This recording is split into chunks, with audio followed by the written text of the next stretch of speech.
أنفسنا ومن سيئات أعمالنا من يهده الله فلا مضل له ومن يضلل فلا هادي له وأشهد أن لا إله إلا الله وحده لا شريك له وأشهد أن محمدا عبده ورسوله أعوذ بالله من الشيطان الرجيم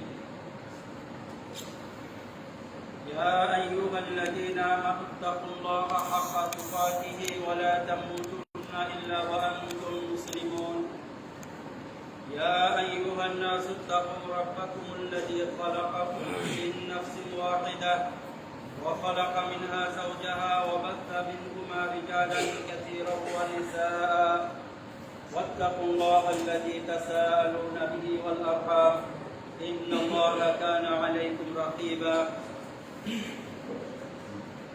يا أيها الذين آمنوا اتقوا الله وقولوا قولا سديدا يصلح لكم أعمالكم ويغفر لكم ذنوبكم ومن يطع الله ورسوله فقد فاز فوزا عظيما أما بعد فإن خير الحديث كتاب الله وخير الهدي هدي محمد صلى الله عليه وسلم وشر الأمور محدثاتها وكل محدثة بدعة وكل بدعة ضلالة أو كما قال عليه الصلاة والسلام أعوذ بالله من الشيطان الرجيم قل هو القادر على أن يبعث عليكم عذابا من فوقكم أو من تحت أرجلكم أو يلبسكم شيعا ويذيق بعضكم بأس بعض انظر كيف نصرف الآيات لعلهم يفقهون وقال رسول الله صلى الله عليه وسلم لا تقوم الساعة حتى تكثر الزلازل بخاري আমরা সর্বপ্রথম আল্লাহ রাব্বুল আলামিনের প্রশংসা করছি যিনি আমাদেরকে জুমার সালাত আদায়ের জন্য মসজিদে এসে উপস্থিত হওয়ার তৌফিক দান করেছেন। অতঃপর সালাত ও সালাম পাঠ করছি আমাদের নবী প্রিয় নবী মুহাম্মদ সাল্লাল্লাহু আলাইহি ওয়াসাল্লামের উপর, যিনি আমাদেরকে আল্লাহ রাব্বুল আলামিনের সন্তুষ্টি অর্জন করার সকল পথ ও পদ্ধতি বলে গেছেন এবং আল্লাহ রাব্বুল আলামিনের অসন্তুষ্টি থেকে বেঁচে থাকার সব কথা ও কর্ম থেকে আমাদেরকে সতর্ক করেছেন। আল্লাহুম্মা সাল্লি আলাইহি আল্লাহুম্মা বারিক আলাইহি। সম্মানিত উপস্থিতি,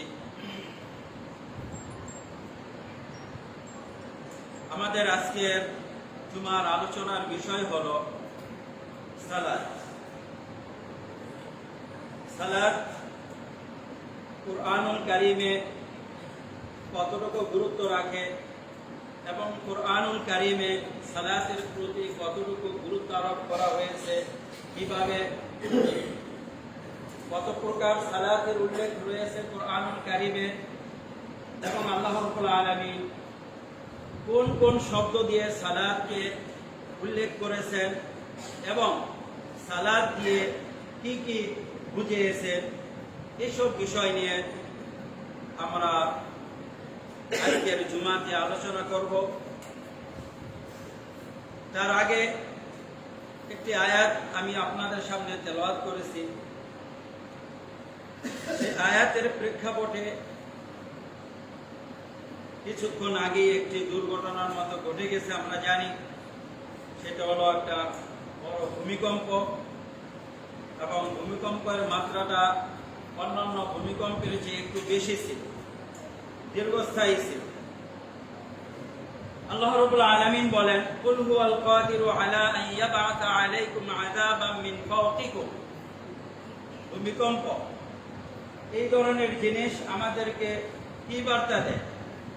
আল্লাহ রাব্বুল আলামিন বলেন, হে নবী, আপনি সবাইকে বলে দেন, কুল হুয়াল কাদিরু আলা আন ইয়াবআথা আলাইকুম আযাবাম মিন ফাওকিকুম, যে আল্লাহ রাব্বুল আলামিন ওই সত্তা যিনি তোমাদের উপর থেকে তোমাদের উপর শাস্তি প্রেরণ করতে সক্ষম, আও মিন তাহতি আরজুলিকুম, এবং তোমাদের পায়ের নিচ থেকেও তোমাদের উপর শাস্তি প্রেরণ করতে সক্ষম, আও ইয়ালবিসাকুম শিয়াআন ওয়া ইউযিকা বা'দাকুম বা'সা বা'দ, আবার এটা করতেও সক্ষম যে তোমাদেরকে বিভিন্ন দলে উপদলে বিভক্ত করে দিবে, এরপরে এক দল আরেক দলকে কষ্ট দিবে, এক দল আরেক দলের মাধ্যমে কষ্ট ভোগ করবে, এটাও হইতে পারে।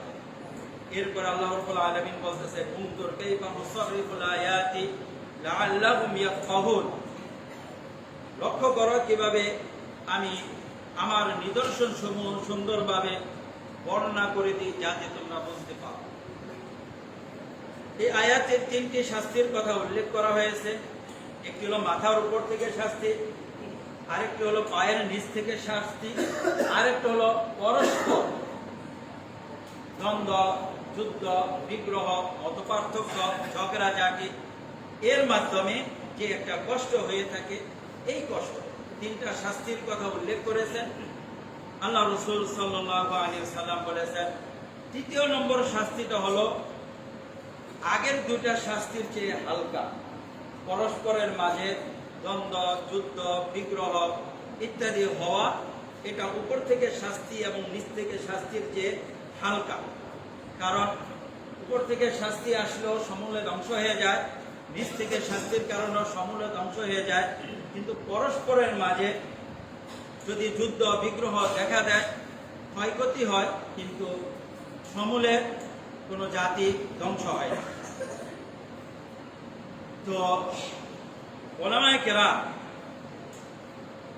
বলেছেন এই যে পায়ের নিচ থেকে যে শাস্তির কথা আল্লাহ রাব্বুল আলামিন উল্লেখ করেছেন, এর অর্থ হলো এই ভূমিকম্প। আল্লাহ রাব্বুল আলামিন ইতিপূর্বে কওমে সালেহ ছিল, কওমে শুআইব ছিল, তাদেরকে ভূমিকম্পের মাধ্যমে ধ্বংস করেছে।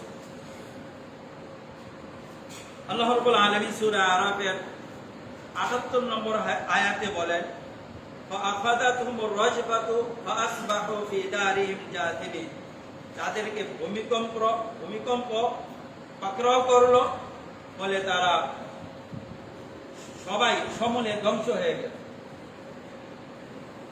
অনুরূপভাবে আল্লাহ রাব্বুল আলামিন কওমে শুআইবের কথাও বলেছেন, তাদেরকে আল্লাহ রাব্বুল আলামিন এভাবে ধ্বংস করেছেন।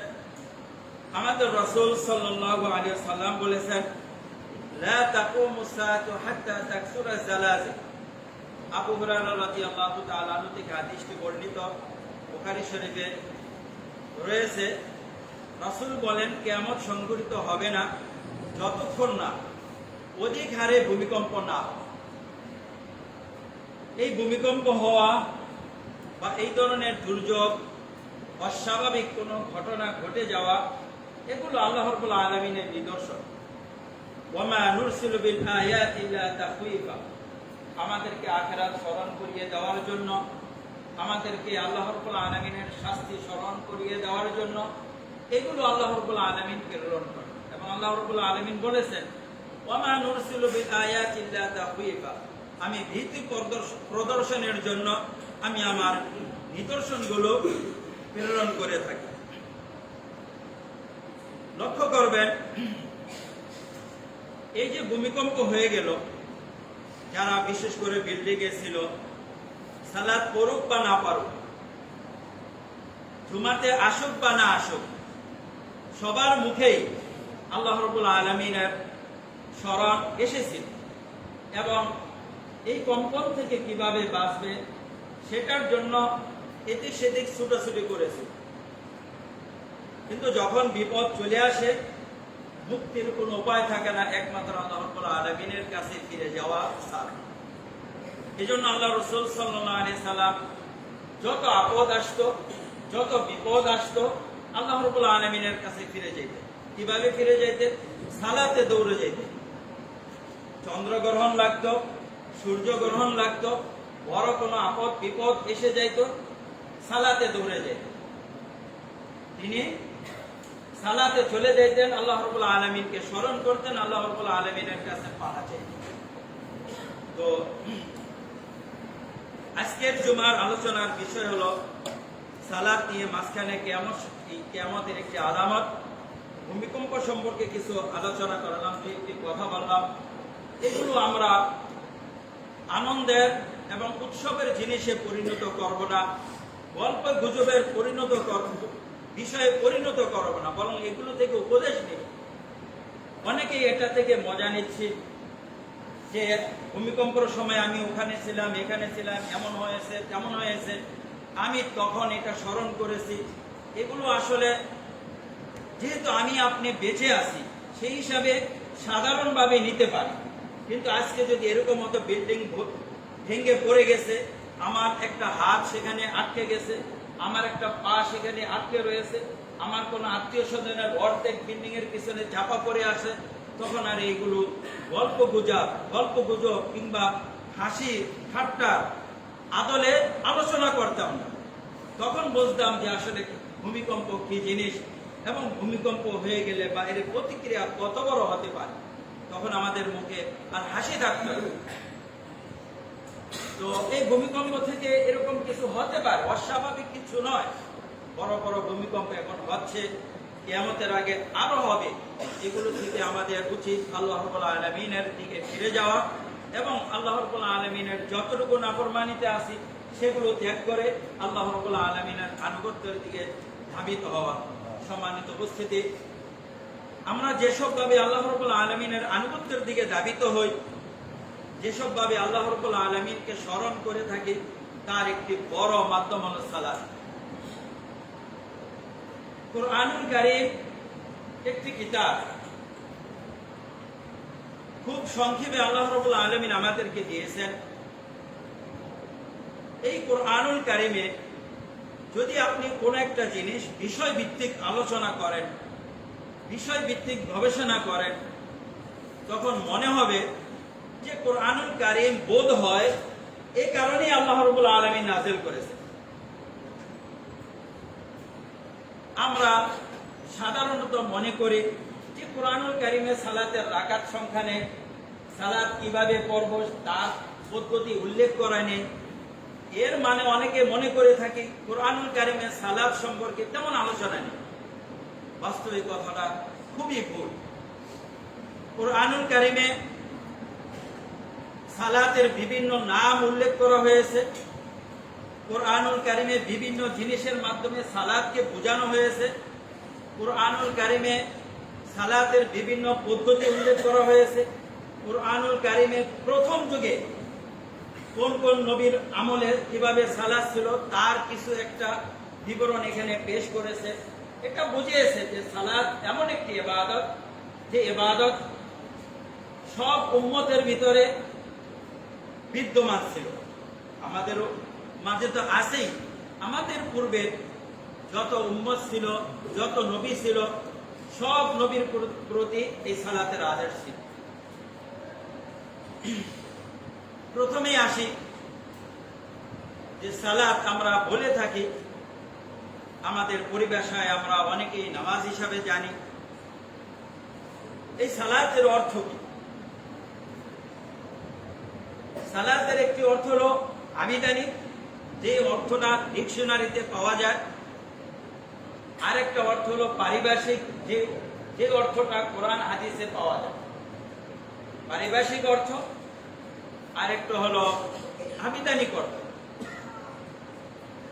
আবিধানিক ভাবে সালাতের বিভিন্ন অর্থ আসে।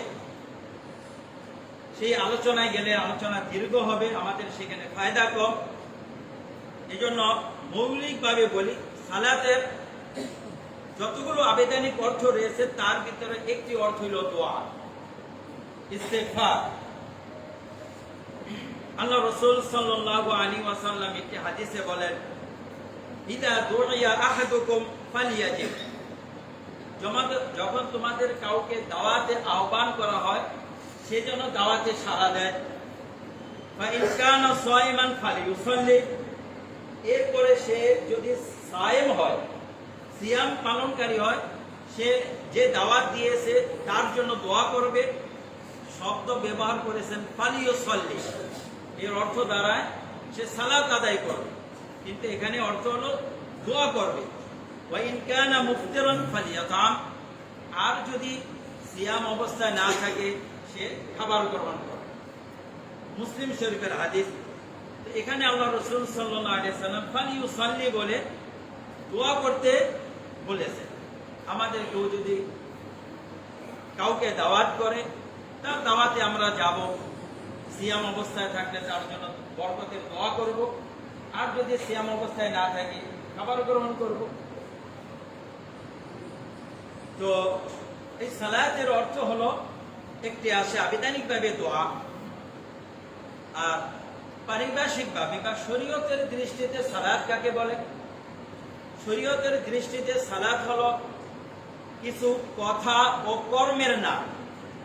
কথা অর্থাৎ যে সমস্ত দোয়া আজকাল আমরা মুখে উচ্চারণ করি, তেলাওয়াত করি, এইগুলোকে কথা বলা হয়, আরবিতে বলা হয় আফআল।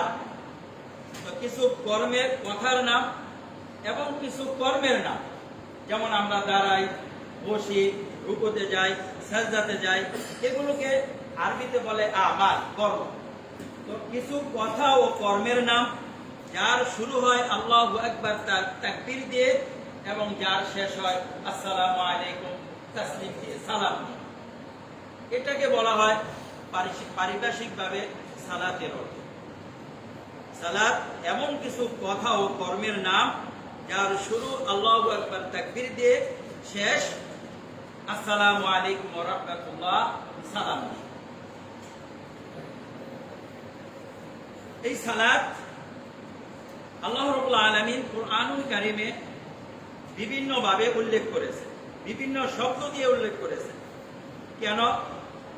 আমাদেরকে বোঝানোর জন্য যে সালাতের গুরুত্ব অনেক বেশি। যে জিনিস বেশি গুরুত্বপূর্ণ হয়, যার ফজিলত যত বেশি থাকে, তার নামও অনেক বেশি থাকে। যেমন আল্লাহ রাব্বুল আলামিন সূরাতুল জুমাতে বলেছেন, আমরা অনেকে জানি, ইয়া আইয়ুহাল্লাযীনা আমানু ইযা নুদিয়া লিস-সালাতি মিন ইয়াউমিল জুমআহ ফাসআউ ইলা যিকরিল্লাহ। হে মুমিনগণ, জুমার দিন যখন সালাতের জন্য আহ্বান করা হয়, তখন তোমরা আল্লাহর জিকিরের দিকে দ্রুত যাও। এখানে জিকির অর্থ কি? জুমার সালাত।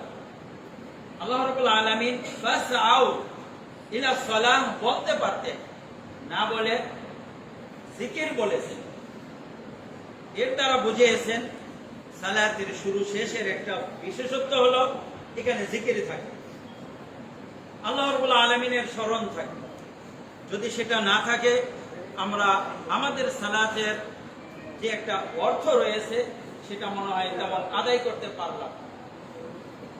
সম্মানিত উপস্থিতি, যদিও আমাদের কাছে মনে হয় যে সালাত আমরা প্রতিদিন পড়ি, সালাতের বিষয়টা অনেকটা পুরনো বিষয়ের মতো মনে হয়, আসলে তেমন নয়। খুবই গুরুত্বপূর্ণ সালাত। আমরা যদি এই সালাতের বিষয়গুলো আমরা বুঝি, তাহলে আমাদের জীবন, আমাদের ঈমান, আমাদের আকীদা, আমল অনেকটাই পরিবর্তন হয়ে যাবে, যেই পরিবর্তনে আল্লাহ রাব্বুল আলামিন আমাদের প্রতি সন্তুষ্ট হবেন। অনুরূপভাবে সালাতের আরেকটি নাম হলো ইস্তিগফার। আমরা বলে থাকি ইস্তিগফার। আল্লাহ রাব্বুল আলামিন এই ইস্তিগফারকে সালাতের একটি নামও রেখেছেন। এটিও রয়েছে কুরআনুল কারীমের সূরা যারিয়াতের 18 নম্বর আয়াতে, ওয়াবিল আসহারি হুম ইস্তাগফিরুন। আল্লাহ রাব্বুল আলামিন তার প্রিয় বান্দাদের পরিচয় দিচ্ছেন, মুত্তাকিদের পরিচয় দিচ্ছেন যে ওয়াবিল আসহারি হুম ইস্তাগফিরুন, সাহরির সময় তারা আল্লাহর ইস্তিগফার করে। এখানে ইস্তিগফারের অর্থ হলো ইউসাল্লুন, সালাত আদায় করে।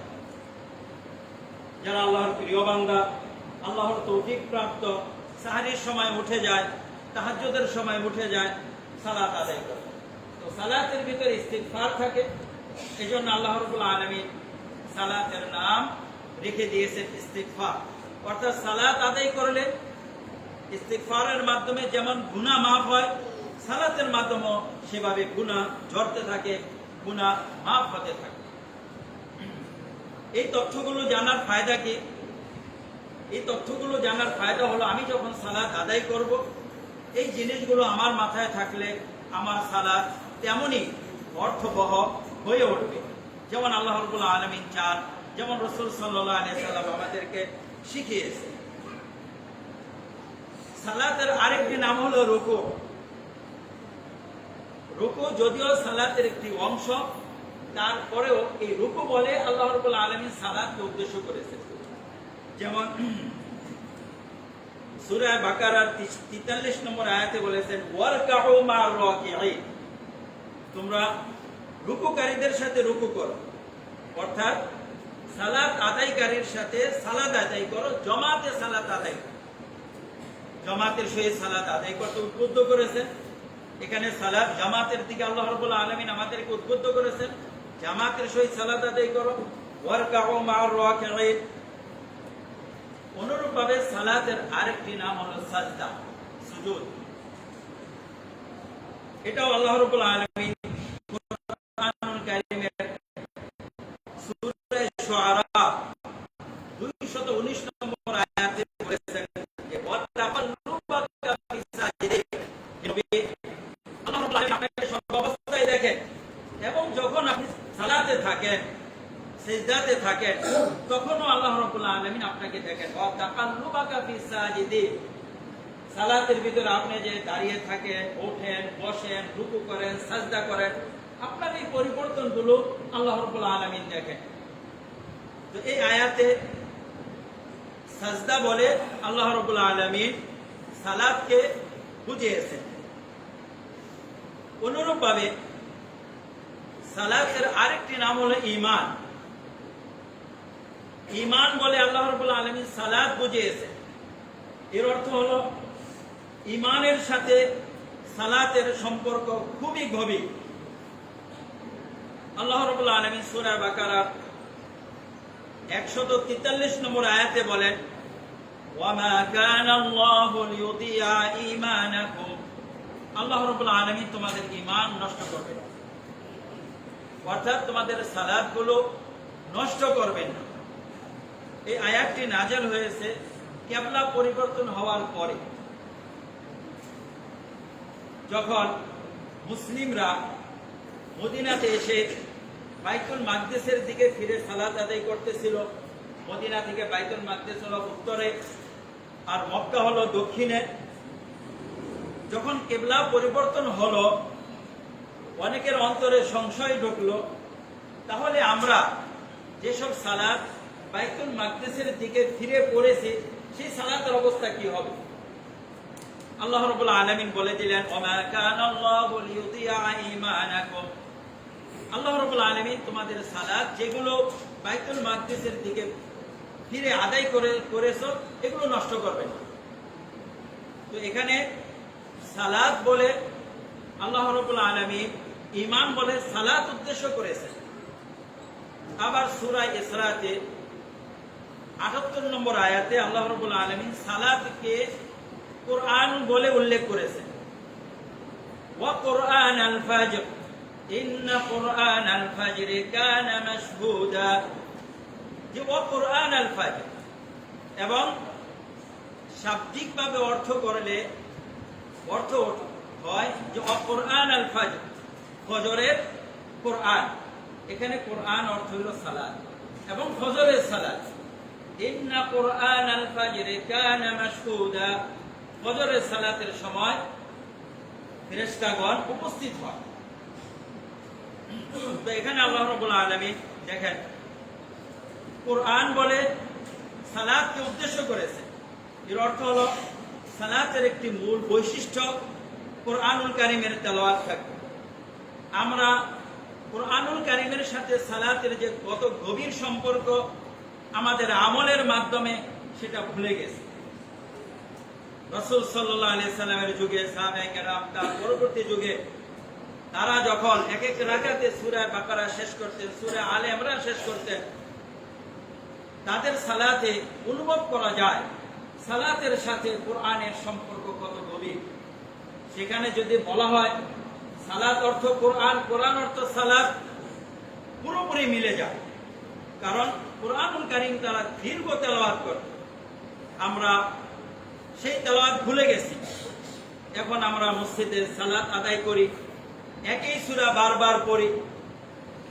ফজরে একই সূরা পড়তেছি প্রতিদিন, মাগরিবে একই সূরা পড়তেছি, আবার এশাতে একই সূরা পড়তেছি, বা 2, 3, 4টা সূরা মুখস্থ করে নেই, এগুলো অদল বদল করে পড়ি। এমনকি অনেক মুসল্লি তো তাদের ইমাম সাহেবদের সালাতগুলো মুখস্থই করে নিয়েছেন যে আজকে হুজুর ইমাম সাহেব মাগরিবের সালাতে এই কেরাতটা পড়বে, কারণ তার মুখস্থ হয়ে গেছে। উনি বুধবার এই কেরাত পড়ে, মঙ্গলবার এই কেরাত পড়ে, সোমবার এই কেরাত পড়ে, মুসল্লিগণ মুখস্থ করে নিয়েছে। বিষয়টা খুবই দুঃখজনক। আমাদের উচিত ছিল কুরআনুল কারীম শুরু থেকে শেষ পর্যন্ত সালাতের পাঠ করব, আমরা বেশি করে কুরআনুল কারীম মুখস্থ করব। অন্তত পক্ষে শুরু থেকে না পারি, শেষের 4 পারা 5 পারা রীতিমতো মাগরিবের সালাতে, ইশার সালাতে, ফজরের সালাতে ধারাবাহিকভাবে পড়া উচিত ছিল। যে তেলাওয়াত মুসল্লিগণ শুনবেন, আমরা ইমাম হয়ে সেই তেলাওয়াত আমরা করব, উচিত ছিল। কিন্তু আমরা ইমাম সাহেব হয়ে দেখা যায় মাত্র হাতে গোনা কারো 20টা সূরা মুখস্থ, কারো 30টা সূরা মুখস্থ, কারো 15টা সূরা মুখস্থ, অথচ তিনি ইমাম সাহেব। যেখানে কুরআনুল কারীম পড়া এবং কুরআনুল কারীম মুখস্থ করা মুসলিমদের জীবনে এটা স্বাভাবিক বিষয় ছিল, মক্তবের পড়া ছিল। এক সময় ছিল মুসলিম হবে, কুরআনুল কারীম হিফজ করবে না, এটা কিভাবে কল্পনা করা যায়। এজন্য ইমাম বুখারী রাহিমাহুল্লাহ, ইমাম মুসলিম রাহিমাহুল্লাহ, ওনারা কুরআনুল কারীমের হাফেজ ছিলেন। কেউ বলে না তাদেরকে হাফেজ, কারণ কুরআনুল কারীম হিফজ করলে তখন এটার ভিতরে তেমন বিশেষত্ব ছিল না, সবারই মুখস্থ। এটার আবার কি বিশেষত্ব থাকে? তখন মূল্য ছিল হাফিজুল হাদিসের, যার সব হাদিস মুখস্থ, যার হাজারে হাজার লাখে লাখে হাদিস মুখস্থ, তিনি হতেন হাফেজ, হাফিজুল হাদিস। হাফেজ ইমাম বুখারী, হাফেজ ইমাম হাকিম, হাফেজ মুসলিম বলতে বোঝায় হাদিসের হাফেজ, কুরআনুল কারীমের হাফেজ না। এটা তো মক্তবের পড়া, বাচ্চাদের পড়া। আজকে আমাদের সমাজ থেকে হাদিস মুখস্থ করার যে একটা প্রচলন ছিল, হাফেজুল হাদিস উঠে গিয়ে এখন যারা কুরআনুল কারীম হিফজ করে তাদেরকে বলা হয় হাফেজ। এই পরিভাষাটা পূর্বের পরিভাষার পুরোপুরি বিপরীত। আমাদের সালাফদের মাঝে হাফেজ অর্থ ছিল হাফিজুল হাদিস, আর এখন হাফেজের অর্থ হয়ে গেছে কুরআনুল কারীমের হাফেজ। আর আমাদের বাংলাদেশে হাফেজদের অর্থ আরো পাল্টে গেছে। হাফেজের অর্থ হলো যিনি রমজানে তারাবি পড়াবেন, তিনি হলেন হাফেজ। রমজানে যিনি তারাবি পড়াবেন তিনি হলেন হাফেজ। আমরা আমাদের একজন ইয়ামান শাইখের কাছে একটা কথা শুনেছিলাম, কিছু তাজবিদ ওনার কাছে পড়েছি। বকর রাজ্জাক উনি আছেন বাংলাদেশে এখনো, যেহেতু বাঙালিদের সাথে ওনার ওঠা বসা, উনি কারি তাজবিদ শেখায়। তো উনি বলতেছেন যে আপনাদের মাঝে হাফেজদের কুরআনুল কারীম মুখস্থ আছে না নাই, এটা যখন জিজ্ঞেস করা হয় যে আপনার কি কুরআনুল কারীম মুখস্থ আছে, তখন তিনি বলেন গত বছর, এই বছর তারাবি পড়িয়েছি। আমাদের হাফেজদের কোরআন মুখস্থ থাকার আলামত কি? এই বছর তারাবি পড়িয়েছি। উনি হাফেজকে যদি জিজ্ঞেস করেন আপনি তো পড়েছেন কুরআনুল কারীম মুখস্থ আছে, হ্যাঁ এই বছর তারাবি পড়িয়েছে, তার মানে মুখস্থ আছে। তারাবি যে পড়িয়েছে আজ থেকে 7 মাস 8 মাস হয়ে গেছে, এর ভিতরে আর এই আল্লাহর বান্দা কুরআনুল কারীম পড়ে দেখেন নাই বা মুখস্থ করে দেখেন, খতম করে দেখেন, শুরু থেকে শেষ পর্যন্ত খতম করে দেখেন। আলামত, মুখস্থ থাকার আলামত। আপনি জিজ্ঞেস করবেন যে আপনি কি তারাবি পড়াইতে পারবেন? হ্যাঁ, গত বছর অমুক জায়গায় তারাবি পড়িয়েছি। আবার একজনকে জিজ্ঞেস করবেন কেন আপনি তারাবি পড়াবেন, উনি বলবেন যে তারাবি পড়াইলে কোরআনুল কারীম মুখস্থ থাকে, এই জন্য আমি তারাবিটা পড়াইতে চাই, আমার টাকা পয়সা লাগবে না, শুধু তারাবি পড়াইতে চাচ্ছি যাতে করে কোরআনের চর্চা থাকে, কোরআনটা মুখস্থ থাকে, এই জন্য আমার তারাবি পড়ানো দরকার। মনে রাখবেন, যারা কোরআনুল কারীম মুখস্থ রাখার জন্য তারাবি পড়ায়, যারা তারাবি পড়ানোর জন্য কোরআনুল কারীম মুখস্থ করে, তারা ওই সমস্ত হাফেজদের অন্তর্ভুক্ত নয় যাদের ফজিলত আল্লাহ রাসূল সাল্লাল্লাহু আলাইহি সাল্লাম বলেছেন, যাদের ফজিলত কোরআনুল কারীমে এসেছে, তারা ওই সব হাফেজদের অন্তর্ভুক্ত নয়। তার কারণ হলো রাসূল সাল্লাল্লাহু আলাইহি সাল্লামের যুগে আমাদের বর্তমান সমাজে যেভাবে তারাবি পড়ানো হয় সেভাবে তারাবি হতো না। আল্লাহ রাসূল তখন কোরআনুল কারীম হেফজ করার ফজিলত বর্ণনা করেছেন। এই হেফজদার উদ্দেশ্য ওই ব্যক্তিগণ যারা কোরআনুল কারীমের হেফজ করেছে এবং কোরআনুল কারীমকে নিয়ে রাতে দিনে বিভিন্ন সময় দাঁড়িয়ে যায়, কিয়াম করে, তাদের ফজিলতের ব্যাপারে বলা হয়েছে। তাদের ব্যাপারে কোরআনুল কারীম আখিরাতে বলবে, হে আল্লাহ, তুমি তাকে ক্ষমা করে দাও, আমি তাকে ঘুমাতে দেইনি, আমি তাকে রাত্রে দাঁড় করিয়ে রেখেছি, আমাকে সে তেলাওয়াত করেছে ঘন্টাকে ঘন্টায়, আমাকে সে পাঠ করেছে দিনকে দিনে, আপনি আমার সুপারিশ তার ব্যাপারে কবুল করুন। আমরা যারা রমজানের হাফেজ রয়েছি, রমজানকে কেন্দ্র করে যারা কোরআনুল কারীম মুখস্থ করি, রমজানকে উদ্দেশ্য করে যারা কোরআনুল কারীম পড়াশোনা করি, তাদের ফজিলত আল্লাহ রাসূল সাল্লাল্লাহু আলাইহি সাল্লাম বলেন নাই, কোরআনুল কারীমে কোথাও নেই। কোরআনুল কারীমে এবং রাসূল সাল্লাল্লাহু আলাইহি সাল্লাম ওই সব হাফেজদের ফজিলত বর্ণনা করেছেন যারা নিজের সালাতে কোরআনুল কারীম পাঠ করার জন্য কোরআনুল কারীম মুখস্থ করে, কোরআনুল কারীম হেফজ করে। সম্মানিত উপস্থিতি, এই জন্য আল্লাহ রাব্বুল আলামিন সালাতকে ওয়া কোরআন আল ফাজর বলে উল্লেখ করেছেন যে কোরআনের সাথে সালাতের সম্পর্ক খুবই গভীর, ওতপ্রোতভাবে একটা আরেকটার সাথে সম্পৃক্ত। সালাতের আরেকটি নাম হলো কুনুত। কুনুতের এক অর্থ হলো দাঁড়ানো, আরেক অর্থ হলো আল্লাহর দিকে একনিষ্ঠ হওয়া। আল্লাহ রাব্বুল আলামিন সূরা জুমারের 9 নম্বর আয়াতে বলেছেন, আম্মান হুয়া কানিতুন আনা আল-লাইলি সাজিদান ওয়া কাইমান। আল্লাহ রাব্বুল আলামিন বলতেছেন ওই ব্যক্তিকে তাদের সমান যারা কানিতুন আনা আল-লাইল, রাতের বিভিন্ন সময়ে আল্লাহ রাব্বুল আলামিনের জন্য দাঁড়িয়ে যায়, দাঁড়িয়ে কখনো সিজদা অবস্থায় থাকে, কখনো রুকু অবস্থায় থাকে। আল্লাহ রাব্বুল আলামিন এভাবে কুনুতকে সালাত বলে উল্লেখ করেছে। আবার আরেক জায়গায় আল্লাহ রাব্বুল আলামিন সালাতকে বলেছেন হাসানাত। হাসানাত হলো কল্যাণকর জিনিস। হাসানা আমরা বলে থাকি সদকায়ে হাসানা, তারপরে আমালে হাসানা, ভালো জিনিস। আল্লাহ রাব্বুল আলামিন সূরা হুদের 114 নম্বর আয়াতে বলেছেন, ইন্নাল হাসানাত ইউযহিবনা সাইয়্যাত। হাসানাত গুলো সাইয়্যাত দূর করে দেয়। এখানে হাসানাত দ্বারা উদ্দেশ্য হলো সালাত। সালাত পাপকে দূর করে দেয়। আল্লাহ রাব্বুল আলামিন হাসানাত বলে এই জন্য সালাতকে উল্লেখ করেছেন। সম্মানিত উপস্থিতি, এখানে আমরা লক্ষ্য করলাম যে আল্লাহ রাব্বুল আলামিন বিভিন্ন শব্দের মাধ্যমে কোরআনুল কারীমের ভিতরে সালাতকে উল্লেখ করেছেন। কখনো জিকির বলে, কখনো ইস্তিগফার বলে, কখনো রুকু বলে, কখনো সুজুদ বলে, কখনো ঈমান বলে, কখনো কোরআন বলে, কখনো কুনুত বলে এবং কখনো হাসানাত বলে। এভাবে 8টি শব্দ দিয়ে আল্লাহ রাব্বুল আলামিন সালাতকে বুঝিয়েছেন।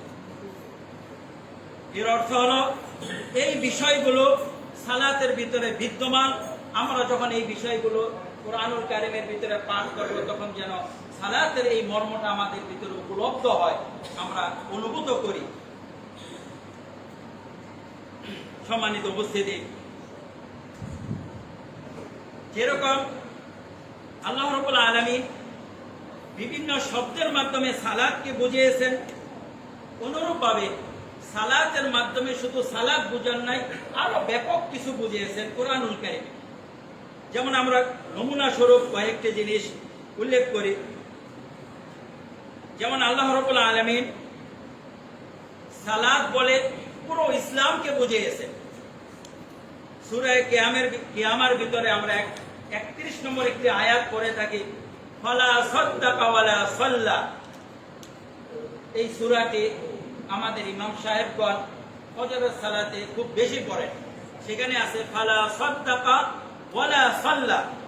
এখানে ফালা সাদ্দাকা ওয়ালা সাল্লা এর অর্থ হলো, আবিধানিকভাবে আসে ওয়ালা সাল্লা, সালাত আদায় করেনি। এখানে অর্থ হলো ওয়ালা আসলামা, ইসলাম গ্রহণ করেনি। এখানে সালাত দিয়ে আল্লাহ রাব্বুল আলামিন পুরো ইসলামকে বুঝিয়েছেন। তার মানে সালাতের সাথে পুরো ইসলামের একটা গভীর সম্পর্ক রয়েছে। অনুরূপভাবে সালাত দিয়ে আল্লাহ রাব্বুল আলামিন পুরো দ্বীনকে বুঝিয়েছেন। যেমন শুআয়ব আলাইহিস সালাতু ওয়াস সালামকে তার কওম বলেছিল, আসসালাতুকা তা'মুরুকা, যে হে শুআয়ব, তোমার সালাত কি তোমাকে আদেশ করে যে আমাদেরকে তুমি নিষেধ করবে এমন এমন কাজ থেকে যেগুলো আমরা করি। শুআয়ব আলাইহিস সালাতু ওয়াস সালামের কওমের ভিতরে কিছু পাপ কর্ম ছিল। তারা ওজনে কম দিত, দেওয়ার সময় কম দিত, নেওয়ার সময় বেশি নিত। এই ধরনের কিছু খারাপ অভ্যাস ছিল। শুআয়ব আলাইহিস সালাম নিষেধ করতেন, তার কওম তাকে বলতো আসসালাতুকা তা'মুরুকা, সূরা হুদের 87 নম্বর আয়াত, হে শুআয়ব, তুমি যে আমাদেরকে নিষেধ করতেছো, এই নিষেধ করতে তোমার সালাত কি বলে? এখানে সালাতের অর্থ হলো দ্বীন। তোমার দ্বীন কি তোমাকে এই কাজ করতে বাধ্য করছে যে তুমি আমাদের কাজে সেভাবে ডিস্টার্ব দিবে বা আমাদেরকে এভাবে নিষেধ করবে? এখানে সালাত বলে আল্লাহ রাব্বুল আলামিন পুরো দ্বীনকে বুঝিয়েছেন। কারণ দ্বীনের সাথে সালাতের সম্পর্ক গভীরভাবে সম্পৃক্ত। সালাত আছে, দ্বীন আছে, সালাত নেই, দ্বীন নেই। অনুরূপভাবে আল্লাহ রাব্বুল আলামিন সালাত বলে মাগফিরাত বুঝিয়েছেন। যেমন সূরা আহজাবের 43 নম্বর আয়াতে বলেছেন, হুয়াল্লাযী ইউসাল্লি আলাইকুম ওয়া মালায়েকাতুহু, যে আল্লাহ রাব্বুল আলামিন তোমাদের উপরে সালাত পড়ে।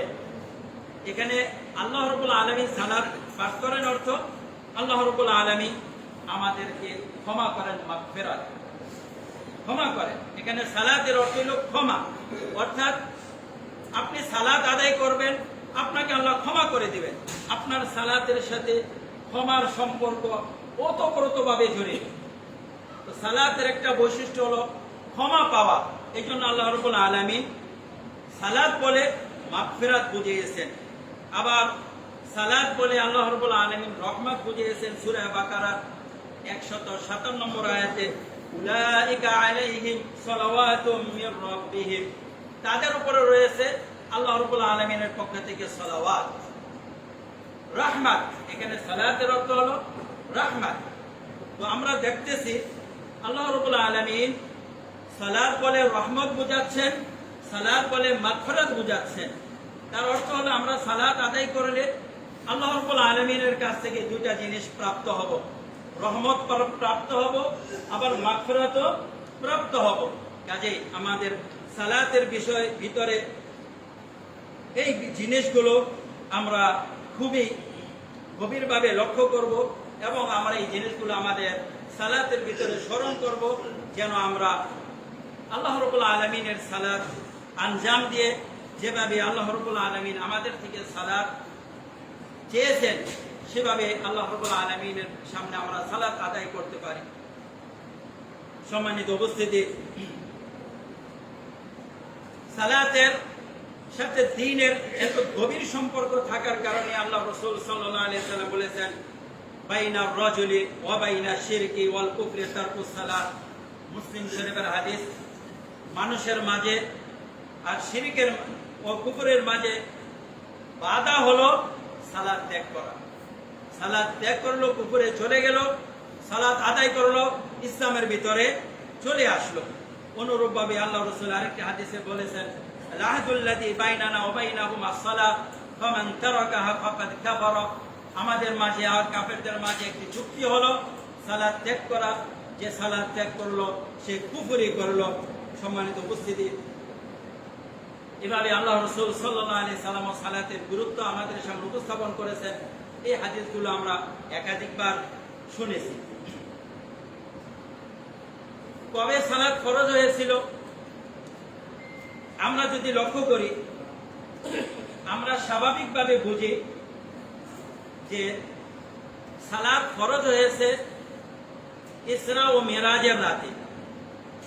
আল্লাহ রাব্বুল আলামিন তার রাসূলকে ইসরাতে নিয়ে গেছেন, মেরাজে নিয়ে গেছেন, তারপরে সালাত ফরজ করেছেন। কিন্তু আমরা এমন অনেক সূরা দেখি কোরআনুল কারীমের, যে সূরাগুলো মক্কাতে নাযিল হয়েছে এবং ইসরা ও মেরাজের ঘটনার আগে নাযিল হয়েছে, সেই সূরাগুলোতে সালাতের উল্লেখ রয়েছে। তখন আল্লাহ রাসূল কি সালাত আদায় করতেন, সাহাবায়ে কেরাম কি সালাত আদায় করতেন। যেমন সবার আগে নাযিল হয়েছে সূরাতুল আলাকের প্রথম 5টি আয়াত। এই সূরার ভিতরে আল্লাহ রাব্বুল আলামিন বলেছেন, আফারাইতাল্লাযী ইয়ানহা আবদান ইযা সাল্লা। আপনি কি তাকে লক্ষ্য করেছেন? অর্থাৎ আবু জাহেলের কথা বলতেছে, আবু জাহেলকে লক্ষ্য করেছেন, সে আমার বান্দা যখন সালাত আদায় করে আমার বান্দাকে বাধা দেয়। আফারাইতাল্লাযী ইয়ানহা আবদান ইযা সাল্লা, সূরা আলাকের শেষের দিকের আয়াত। এখানে আমরা সূরা আলাক মক্কায় অবতীর্ণ হয়েছে, অনেক আগে নাযিল হয়েছে, সেখানে আমরা সালাতের উল্লেখ পাই।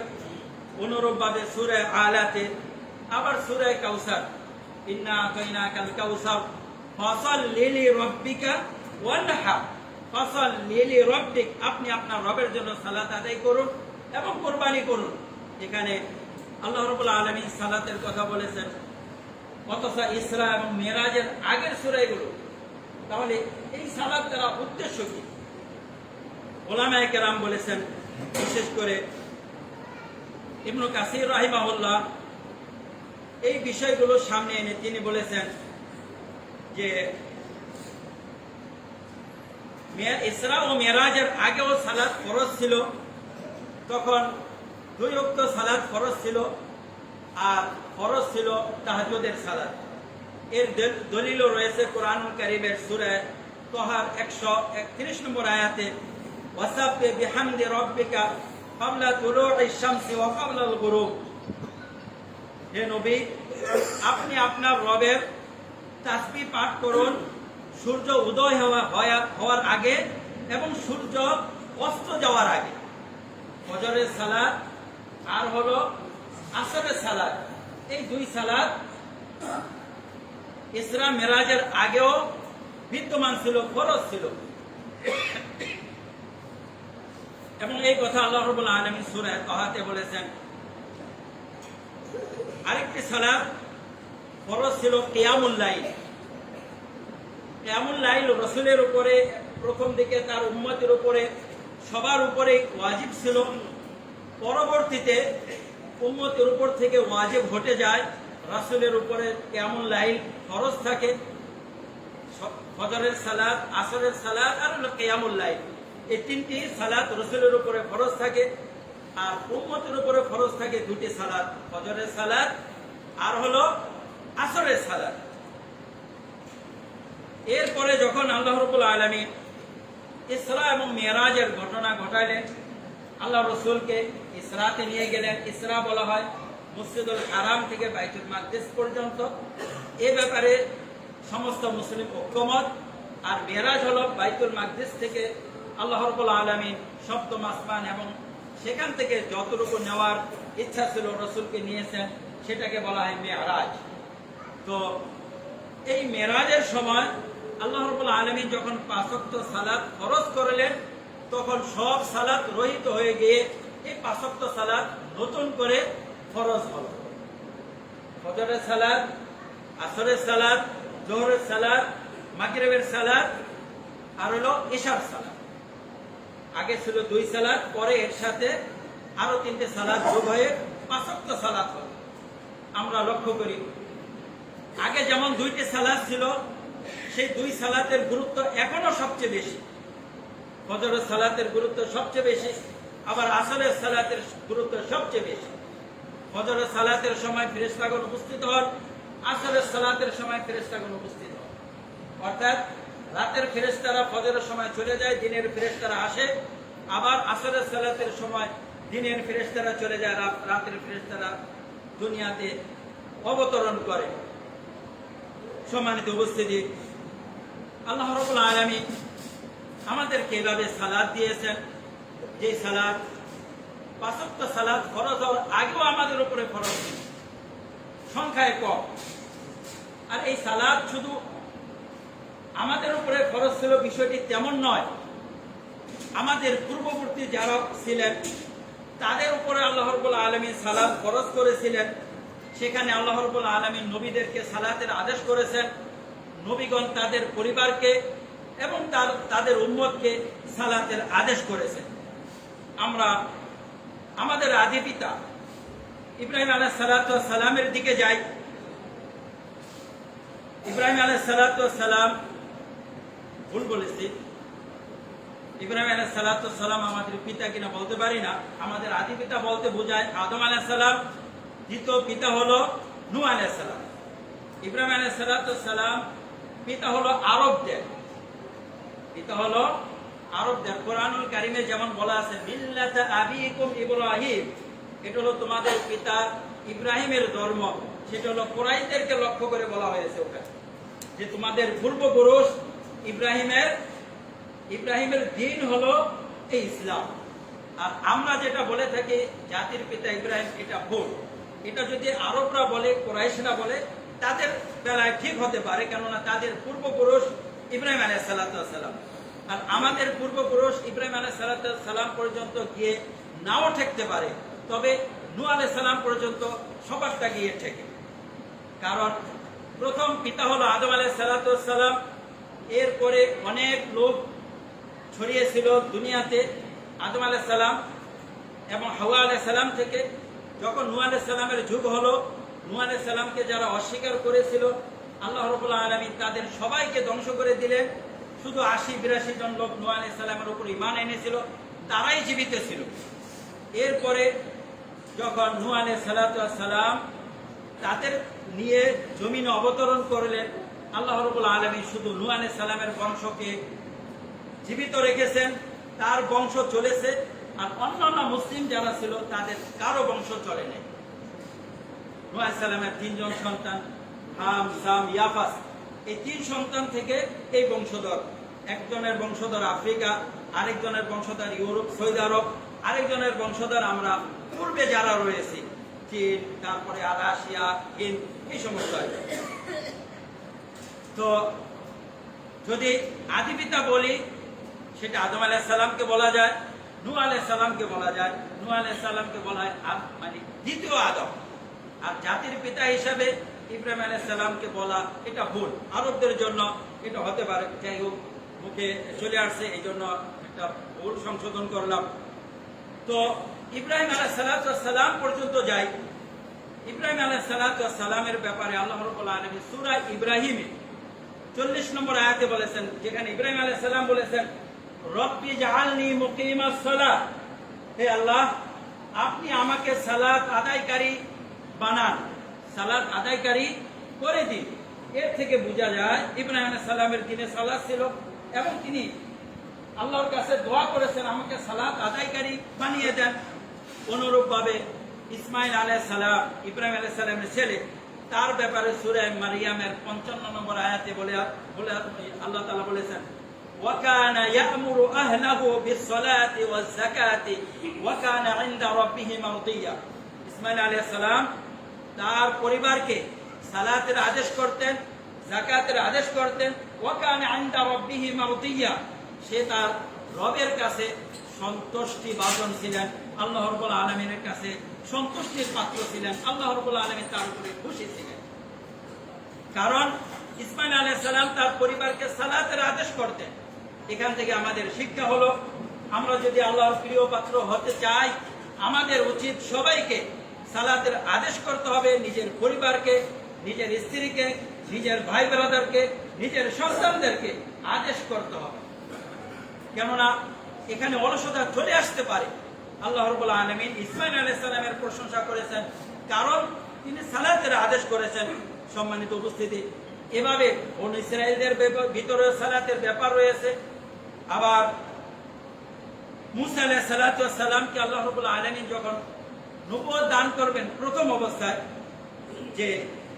অবস্থায় যখন আল্লাহ রাব্বুল আলামিনের সাক্ষাতে মূসা আলাইহিস সালাম গেলেন, সূরা তাহা 14 নম্বর আয়াতে রয়েছে, তখন আল্লাহ রাব্বুল আলামিন বললেন, ওয়া আনা আখতারতুকা ফাসতামি' লিমা ইউহা, হে মূসা, আমি তোমাকে মনোনীত করেছি, তোমার কাছে যেই ওহী করা হয় সেটা তুমি গভীর মনোযোগ দিয়ে শোনো। ইন্নানি আনাল্লাহু লা ইলাহা ইল্লা আনা, আমি হলাম সত্যিকার অর্থে মাবুদ, আমি ছাড়া আর কোনো মাবুদ নাই। ফা'বুদনি ওয়াকিমিস সালাতা লিযিকরি, তুমি আমার ইবাদত করো এবং আমার স্মরণের জন্য তুমি সালাত আদায় করো। তো মূসা আলাইহিস সালামের প্রতিও সালাতের আদেশ ছিল। অনুরূপভাবে মারিয়াম বিনতে ইমরান, না মারিয়ামের মা যে ইমরানের স্ত্রী, তার ব্যাপারেও রয়েছে, ইয়া মারিয়াম কুনুতি লিরাব্বিকি ওয়াসজুদি ওয়ারকাই মা'র রাকিঈন। মারিয়াম আলাইহিস সালামকে আল্লাহ রাব্বুল আলামিন বলেছেন, ইয়া মারিয়াম কুনুতি লিরাব্বিকি, ফেরেশতাদের মাধ্যমে, হে মারিয়াম, তুমি আল্লাহকে সিজদা করো, আল্লাহর জন্য তুমি কিয়াম করো। এভাবে আল্লাহ রাব্বুল আলামিন মারিয়াম আলাইহিস সালামকে সালাতের আদেশ করেছেন। জাকারিয়া আলাইহিস সালাম সালাত আদায় করতেন। তিনি যখন সালাতে ছিলেন, এই সালাত অবস্থায় ফেরেশতারা তাকে সুসংবাদ দিল, ফানাদাতুল মালাইকাতু ওয়া হুয়া কাইমুন ইউসাল্লি ফিল মিহরাব।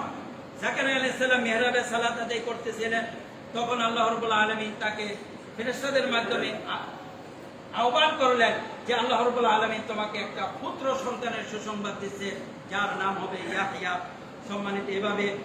সম্মানিত উপস্থিতি, এভাবে লুকমান আলাইহিস সালাম, যিনি নবী ছিলেন না এটাই প্রসিদ্ধ মত, তিনিও তার ছেলেকে আদেশ করেছেন। লুকমান আলাইহিস সালাম বা লুকমান আলাইহির রহমান, তার ব্যাপারে বলা হয় তিনি প্রেরিত হয়েছিলেন সুদানে, আফ্রিকাতে। তিনি তার ছেলেকে বলেছেন, ইয়া বুনিয়া আকিমিস সালাতা ওয়া'মুর বিল মা'রুফ ওয়া নাহি আনিল মুনকার, হে বৎস, তুমি সালাত আদায় করো, সৎ কাজের আদেশ করো এবং অসৎ কাজ থেকে নিষেধ করো। সম্মানিত উপস্থিতি, এই আলোচনাগুলো শুধু কুরআনুল কারীম থেকে করলাম।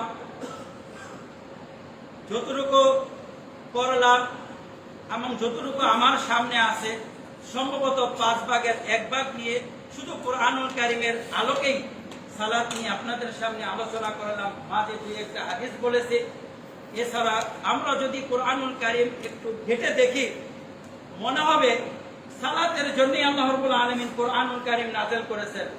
এখানে সালাতের ফরজের ওয়াজিবের কথা আছে কুরআনুল কারীমে, সালাতের শর্তের কথা আছে কুরআনুল কারীমে, সালাত কিভাবে ভঙ্গ হয়ে যায় সেই কথাও রয়েছে কুরআনুল কারীমে, সালাতের কি কি ফজিলত রয়েছে সেই কথাও কুরআনুল কারীমের ভিতরে আল্লাহ রাব্বুল আলামিন বর্ণনা করে দিয়েছেন। কেন আমরা যেন কুরআনুল কারীম পাঠ করি, সালাতের প্রতি মনোযোগী হই এবং সালাতকে সালাতের মতো আদায় করে আমরা আমাদের জীবনকে সাফল্যমণ্ডিত করি। সম্মানিত উপস্থিতি, কেন আল্লাহ রাব্বুল আলামিন এত সালাতের কথা বলে, কেন 5 বার সালাত আদায় করি?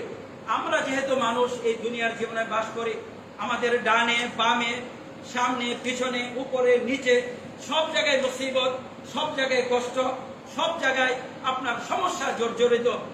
আপনি এই সমস্যা থেকে, উপরের দিকটা ভুল বলেছি, উপরের দিক থেকে না, ফিতনা সাধারণত চারদিক থেকে আসে।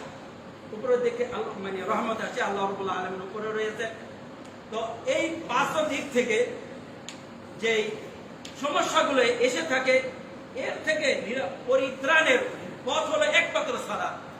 আপনি সকালে বের হয়েছেন, একটা সমস্যার সম্মুখীন হতে পারেন, মুক্তির উপায় সালাত।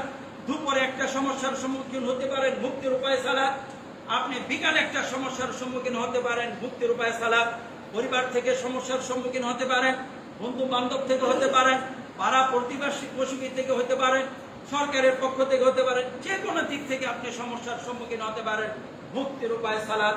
আল্লাহ রাসূল সাল্লাল্লাহু আলাইহি সাল্লাম সব সমস্যার জন্য আগে সালাতের দিকে দৌড়ে যাইতেন, মসজিদে দৌড়ে যাইতেন। আমরা এই সমস্যার ভিতরে জর্জরিত রয়েছি বিধায় আল্লাহ রাব্বুল আলামিন বেশি বেশি সালাত আমাদেরকে দিয়েছেন। আমরা সালাতের মর্ম, সালাতের ফজিলত, সালাতের বিষয়গুলো সুন্দর করে বুঝে যদি ঠিকঠাক মতো সালাত আদায় করি, আশা করি আলহামদুলিল্লাহ এই কষ্টের দুনিয়াতে থেকেও আপনি একটি জান্নাতের ভিতরে বসবাস করবেন। এই মুসিবতের দুনিয়াতে থেকেও আপনি আরাম এবং একটা স্বাদ অনুভব করবেন, যে এই স্বাদের তুলনা দুনিয়ার আর কিছু হতে পারে না। আল্লাহ রাব্বুল আলামিন আমাদেরকে যেভাবে তিনি সালাত আদায় করতে বলেছেন সেভাবে সালাত আদায় করার তৌফিক দান করুন, এবং সালাতের যেসব ফজিলত এবং শ্রেষ্ঠত্ব মর্যাদা রয়েছে সেগুলো যেন আমরা দুনিয়া এবং আখিরাতে লাভ করতে পারি, সেই তৌফিক দান করুন। আমিন। ওয়া সাল্লাল্লাহু তাআলা আলা নাবিয়িনা ওয়া ইমামিনা মুহাম্মদ ওয়া আলা আলিহি ওয়া সাল্লাম।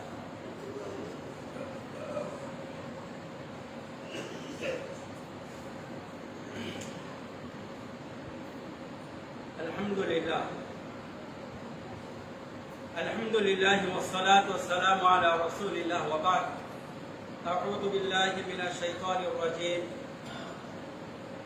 إن الله وملائكته يصلون على النبي يا أيها الذين آمنوا صلوا عليه وسلموا تسليما اللهم صل على محمد وعلى آل محمد كما صليت على إبراهيم وعلى آل إبراهيم إنك حميد مجيد اللهم بارك على محمد وعلى آل محمد كما باركت على إبراهيم وعلى آل إبراهيم إنك حميد مجيد اللهم ارض عن الخلفاء الراشدين المهديين خصوصا عن أبي بكر وعمر وعثمان وعلي رضوان الله تعالى عليهم أجمعين اللهم انصر من نصر دين محمد صلى الله عليه وسلم واجعلنا منهم واخذل من خذل دين محمد صلى الله عليه وسلم ولا تجعلنا منهم ربنا آتنا في الدنيا حسنة وفي الآخرة حسنة وقنا عذاب النار ربنا إننا سمعنا مناديا ينادي للإيمان أن آمنوا بربكم فآمنا ربنا فاغفر لنا ذنوبنا وكفر عنا سيئاتنا وتوفنا مع الأبرار عباد الله رحمكم الله إن الله يأمر بالعدل والإحسان وإيتاء ذي القربى وينهى عن الفحشاء والمنكر والبغي يعظكم لعلكم تذكرون فاذكروني أذكركم واشكروا لي ولا تكفروا